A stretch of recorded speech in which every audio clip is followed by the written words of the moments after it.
m'appelle Myriam et je suis née dans une famille catholique, pratiquante, mais pas trop. Quand j'étais au collège, ça a vraiment été une période très difficile de ma vie.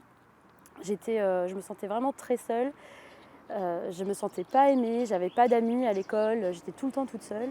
Et puis voilà, le soir je rentrais chez moi, je pleurais quasiment tous les soirs et je me sentais pas du tout soutenue par mes parents. Quand j'ai eu 17 ans, il s'est passé quelque chose d'assez important pour moi. En fait, je suis allée à Cologne en 2005, c'était pour les Journées mondiales de la jeunesse. Et en fait, à la fin de ce voyage, il y avait une grande veillée sur un champ immense où on était 1 million de jeunes. Là, le silence s'est fait et c'était assez incroyable.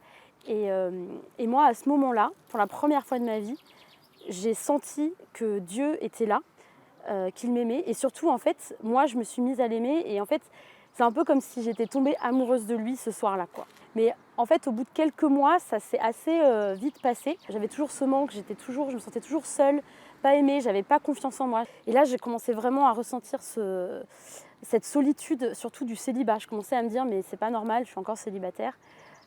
Et en fait, je me suis mise à sortir tous les jeudis soirs, à boire beaucoup d'alcool. Et voilà, j'ai eu des coups d'un soir aussi. Et c'est allé jusqu'à un point où je me sentais tellement pas bien que j'ai fait croire à mes colocs que j'avais envie de me suicider. Donc là, ça a un peu tiré la sonnette d'alarme, on va dire. Enfin, voilà, mes colocs ont prévenu mes parents, ça m'a un peu fait un électrochoc. Mais en fait, je me sentais toujours seule, je me sentais toujours pas aimée. Et puis, en 2011, je suis allée encore une fois à ces Journées mondiales de la jeunesse qui étaient à Madrid cette année-là. Et là, en fait, j'ai entendu le témoignage d'un couple qui disait « On ne se marie pas pour rompre la solitude ». Et moi, en fait, cette parole, sur le coup, elle m'a un peu blessée parce qu'en fait, je me suis dit « Mais moi, je me sens si seule, j'ai tellement envie de me marier pour rompre cette solitude ».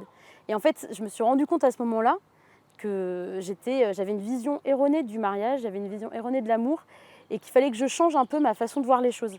J'ai décidé que j'allais prier tous les jours, toute seule chez moi dans ma chambre. Et donc là, j'ai pas réussi à le faire tous les jours au début, mais graduellement, petit à petit, j'ai vraiment appris à prier et j'ai vraiment pris conscience petit à petit d'une paix et d'une joie intérieure qui commençait vraiment à m'envahir.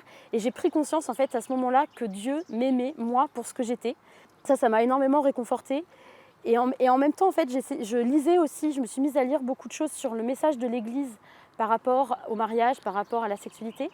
Alors au début, ça m'a fait me sentir coupable de ce que j'avais pu faire avant. Mais en fait, comme je me rendais compte en même temps que Dieu m'aimait tellement, qu'il avait envoyé son fils Jésus sur la terre pour se sacrifier pour mes péchés à moi, et qu'en fait, le pardon de Dieu était tellement infini que même ce que je trouvais d'horrible dans ma vie, il allait pouvoir me pardonner de ça parce qu'il m'aimait vraiment infiniment. Alors après, voilà, c'est pas parce que j'ai trouvé cette joie intérieure qu'il n'y a plus de tristesse, qu'il n'y a plus de moments difficiles dans ma vie. Et d'ailleurs, voilà, il y a 3 ans, j'ai de nouveau eu un épisode dépressif dans ma vie où vraiment j'allais pas bien du tout. Mais en fait, ce qui avait changé, c'est que je savais que Dieu était avec moi. Il était là, à mes côtés. Et en fait, je lui disais, Seigneur, je ne sais pas quand est-ce que ça va aller mieux, parce que là, ça va vraiment pas du tout. Je ne sais pas quand est-ce que ça va aller mieux, mais je sais qu'à un moment donné, toi seul connais le jour, à un moment donné, ça ira mieux.